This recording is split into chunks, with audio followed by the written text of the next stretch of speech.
What's up, guys? It's Joel of PUNISHER'S Paintball. Today we got a special guest on the channel. Kentee is back on the channel, and the reason she is on the channel is because she attended the NXL Las Vegas Summit with me, and we are here to give you guys our final thoughts on the event and give you guys some insight on what happened at the summit. So, if you guys like this video, please like and subscribe, and we'll see you guys after the intro.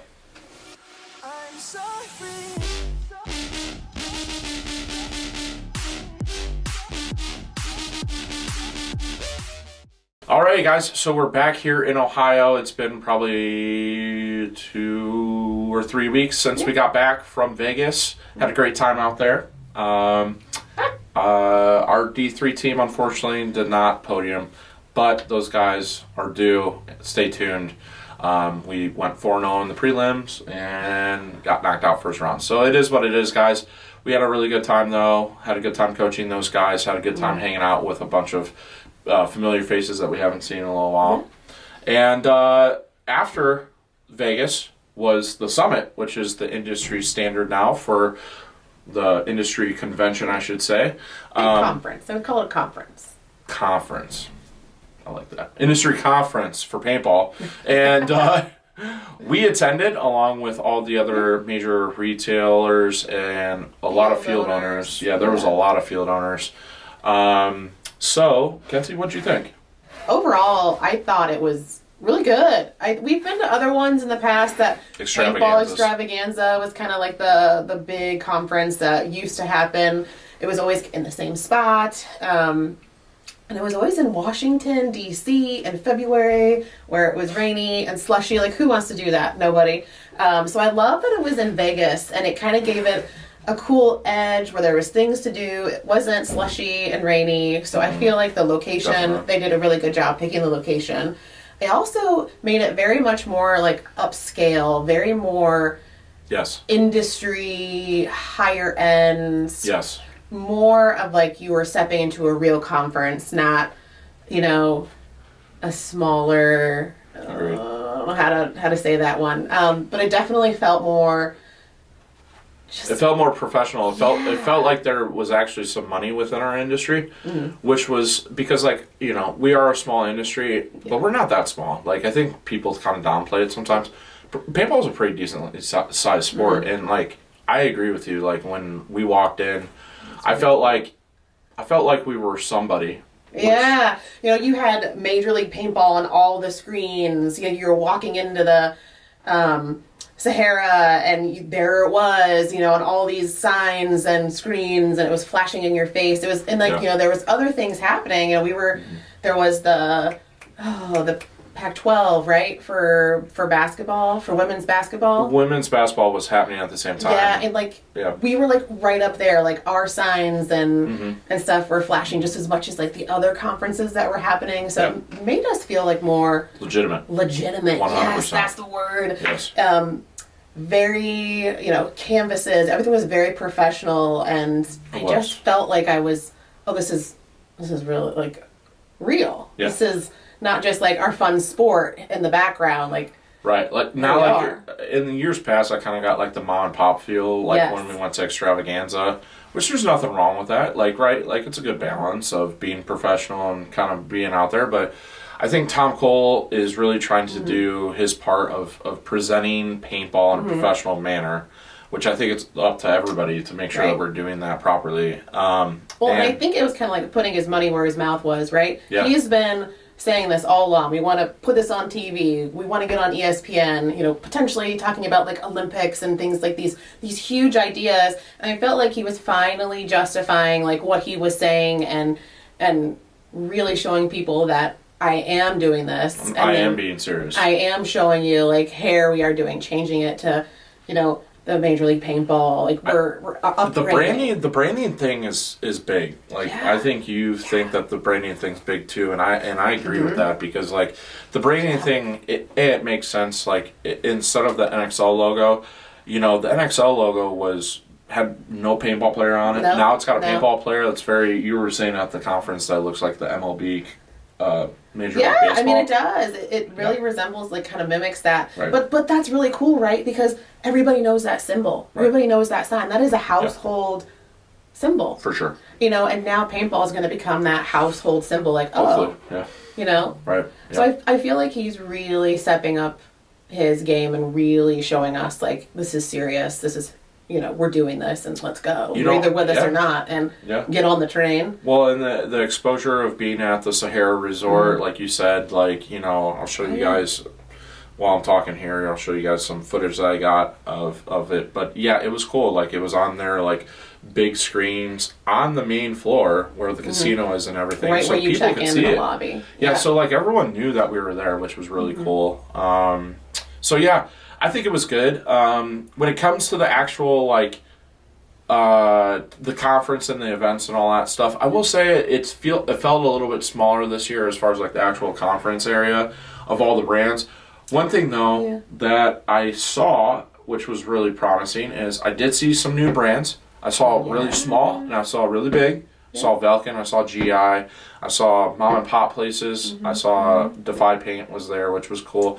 I saw Elite Force Airsoft, so airsoft there was companies more were than there. one airsoft company there. There was. Lancer Tactical was there as well, which both those brands are very popular in the airsoft scene. That was really good to see. Gel Blaster was there. That was good to see. So yeah, I mean, that was really cool to see that. Like, the actual size of the conference, we did a walkthrough video for you guys. It was smaller than the Extravaganza, but it was condensed. Like, there was no empty space. Oh, which yeah, was no. cool. Yeah. And, like, for us, it was cool. They gave us, like, 2 drink tickets, so, you know, I got to enjoy ourselves a little bit. They provided, like, a really nice lunch. Like, everything was very classy. There was, like, an air of, you know, professionalism. Like, I know we keep using that word, but it's, I think, a really cool word to use with paintball. Mm-hmm. Yeah. Professional sports. Right. I mean, like, and that's not been, like, in the past. Well, yeah, and like you said, you know, like, it's feeling is professional, and if you watch, like, you know, if you think of any other sport, right, like any other sport, when they have their conventions, they're all dressed in suits, they're, you know, and that was kind of like Sunday night, the players party, you know, like, we were wiped out and we did not go, but I saw the video and all the video looked good. Like, everyone seemed like they're having a good time. Everyone was, you know, dressed up, which was cool. And it seemed like the presentation went well as far as the award party and all that stuff. So, guys, really good. My few critiques with it, I've always said that, like, it would be nice to have, like, outside people coming into the sport.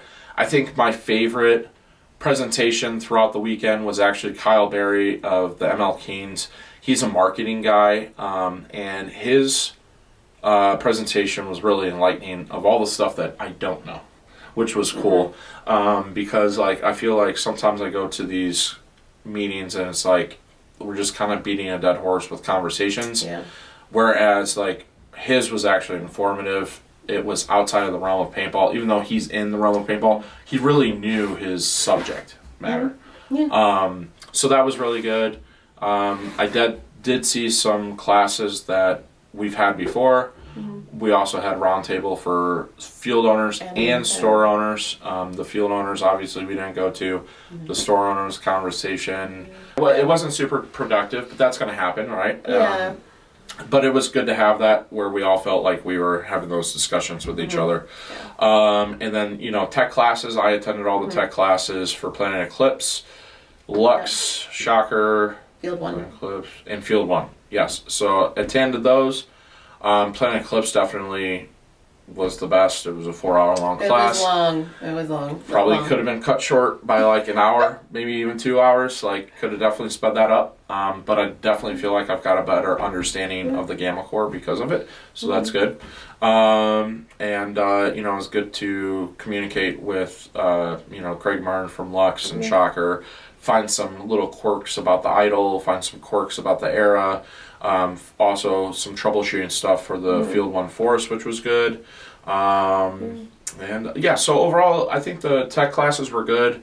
I kind of wish that they had been a little bit more involved, like kind of sat there and broke down. Like, we took the Ether 3M for the Planet Eclipse class, took it completely apart, put it all the way back together, went through the shot cycle and everything else like that. Planet was the only one that did that. I kind of wish that the other guys had done that as well and explained like the actual physics behind it. I think it would have been fun if they would have handed you like a gun with missing an O-ring and then been like, figure it out. That's a great idea. Just saying. So, I think that would have been cool. We'll see what happens next year, guys. I think next year is going to be very important to bring what I would have loved to see. Everyone in business is always talking about working on yourself. Yeah. There's never been inspirational like coaching going on at these events, like a Grant Cardone or like a Tony Robbins or some of these guys that are kind of like coaching you in business. I wish that they brought somebody in, obviously that scale, maybe not that scale, but they brought somebody in to kind of like bring it outside of the industry into the industry and say, hey, listen, like this is what you guys are doing right, this is what you guys are doing wrong. Hopefully next year we get to see that. I understand that this is like the first year, so I don't want to be too critical of that. But overall, guys, like the presentation was wonderful. It was, and I like that they were starting to incorporate some of like the scenario awards they gave out at the award party. Yeah, the players party. Yeah, that's very important. And they recognize media, they recognize players, teams, and fields and stores, which is great. Yeah, that's awesome. That's really cool. Because like for me, that now gives me like something that I want to like drive towards next year. I want to be the Midwest store next year. So that's really cool. Any critique? I think that some of the classes were a little hard for like you to attend. Like there was a couple classes I wish they would have repeated. It's like you could have gone because like that one planet class was so long. It really ate up like your entire. Just overlapping. Overlapping there. Like so maybe like figure out a way to fit those in or start them a little bit earlier. Or maybe extend it a day or something. Yeah. I really like that was like kind of like it was just like trying to get to all the classes. So we kind of divide and conquered. So I went to like the boringer classes, like accounting, which I actually learned some stuff on, right? But so he got to go tech fun stuff while I was in the accounting class. I kind of had to go to tech classes. I would have loved to. But to your point, I would have liked to go to those classes, but I couldn't make it because I was so busy with the tech classes. Right. So there was a little bit of like overlap there, which they did offer some of the classes, a couple of the classes like the following day, so you could try and fit that in. Yeah.